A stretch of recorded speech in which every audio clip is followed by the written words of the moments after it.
di negara Indonesia dan Cina belum menemukan titik terang. Di Indonesia sendiri, seringkali mendapati kendala yang menghambat kegiatan ekspor dan impor, seperti masalah birokrasi yang berlebihan, masalah keamanan dan keamanan sarana transportasi, dan masih banyak lagi. Kami juga akan membahas mengenai kendala-kendala seputar logistik maupun ekspor dan impor antara negara Indonesia dan Cina. Informasi pertama, saat ini Indonesia dihadapi oleh beberapa permasalahan yang menjadi kendala kegiatan ekspor dan impor. Permasalahan ini tentunya akan berdampak pada perekonomian negara ini. Permasalahan tersebut diantaranya masalah birokrasi yang berlebihan, masalah keamanan dan keandalan sarana transportasi, dan terdapat masalah dalam persaingan yang tidak sehat.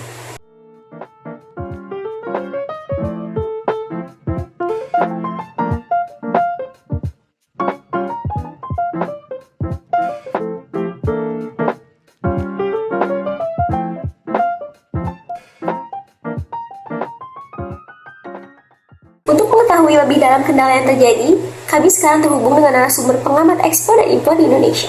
Selamat pagi, Adoy. Selamat pagi, Meli. Apa pendapat Adoy bila dilihat dari sisi pengamat mengenai kendala yang seringkali Indonesia hadapi di ekspor impor saat ini? Menurut saya, ini merupakan masalah yang serius ya, yang harus dicari jalan keluarnya. Seperti contohnya saja, masalah birokrasi. Nah, pemerintah harus menangani hal ini. Memang faktanya, pengurusan dokumen ekspor-impor di negara ini masih terbilang rumit dan butuh waktu yang lama, Meli. Nah, mungkin jalan keluarnya, pemerintah harus mempermudah ini supaya lebih banyak eksportir di negara ini tumbuh juga. Nah, seperti yang kita tahu kan, Indonesia merupakan negara yang banyak sekali sumber dayanya. Apa ada kendala lain yang berpengaruh juga, Adoy? Nah, yang saya amati, tampaknya para pelaku ekspor-impor itu hanya bergantung pada satu atau beberapa pasar saja. Tentunya, ini akan menjadi kendala bila pasar tersebut terjadi masalah. Baik, apakah menurut Adoy negara lain juga mempunyai potensi kendala yang sama dengan yang negara kita hadapi? Oh, tentu. Contohnya saja Cina. Nah, negara mereka itu dalam hal ekspor impor saja turun 12,4% pada Juni 2023. Nah, sedangkan impornya itu turun di angka 6,8%. Nah, namun permasalahan mereka disebabkan oleh turunnya permintaan global dan turunnya ekonomi Cina. Baik, terima kasih banyak Adoy atas informasinya yang telah dipaparkan. Kita lanjut ke informasi selanjutnya mengenai regulasi atau peraturan ekspor dan impor. Setiap negara mempunyai regulasi atau peraturan ekspor dan impor sendiri yang tentunya tidak sama antar negara. Namun di antara perbedaan tersebut terdapat beberapa kesamaan. Regulasi ekspor dan impor Indonesia yaitu, yang pertama ada tarif. Tarif merupakan pajak yang dikenakan kepada barang yang akan masuk ke wilayah suatu negara. Tarif pajak sesuai dengan nilai barang. Yang kedua, bea masuk. Bea masuk dikenakan pada barang import. Tarif bea masuk tergantung pada jenis barang dan tarifnya bisa berubah sesuai dengan kebijakan pemerintah. Yang ketiga, subsidi ekspor. Merupakan kebijakan dari pemerintah untuk mendorong ekspor barang dan mengurangi penjualan barang di pasar domestik. Subsidi ekspor mendapat pemberian dana dari pemerintah agar meningkatkan jumlah ekspor barang. Yang keempat, kebijakan perdagangan bebas. Merupakan perjanjian antara kedua negara yang tidak membuat peraturan apapun terhadap kegiatan jual beli barang. Hal ini dapat memungkinkan adanya arus komoditas tanpa hambatan. Yang kelima ada larangan import. Pemerintah Indonesia memiliki daftar barang yang dilarang atau terbatas untuk diimpor, seperti narkoba, senjata, dan barang yang membahayakan kesehatan masyarakat. Dan yang terakhir, peraturan impor.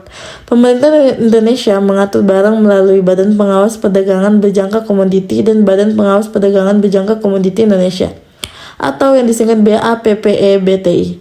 Importir harus mematuhi peraturan terkait tarif, izin impor, dan ketentuan lainnya.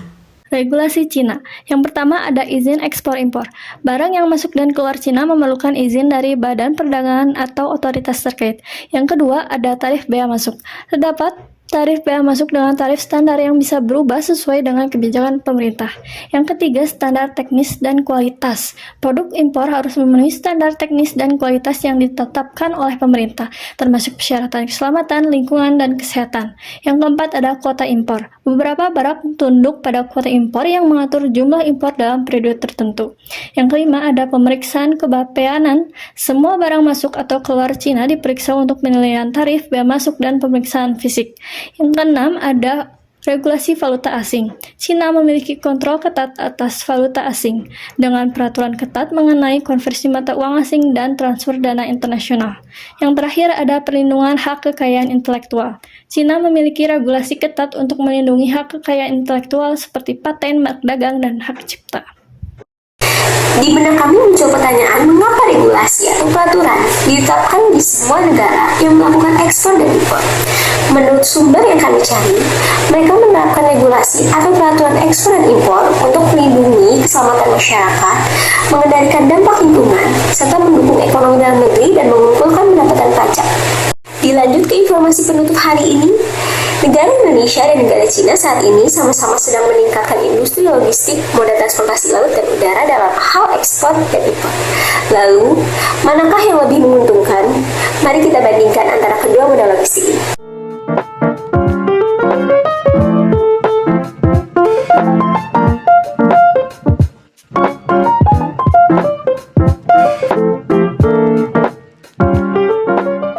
Sekian informasi yang dapat kami berikan, semoga bermanfaat dan harapan kami, kegiatan ekspor dan impor di Indonesia dapat berkembang dan lebih maju untuk kedepannya, serta kita dapat memanfaatkan sumber daya alam Indonesia yang melimpah dengan maksimal demi ekonomi bangsa dan negara Indonesia. Saya, Milena Rosadi, dengan NIM 221058, bersama tim saya, Rizky Aditya Wardana, Sefila Nur Fajiani, Anastasia Ratu Vanessa, pamit undur diri, sekian dan sampai jumpa.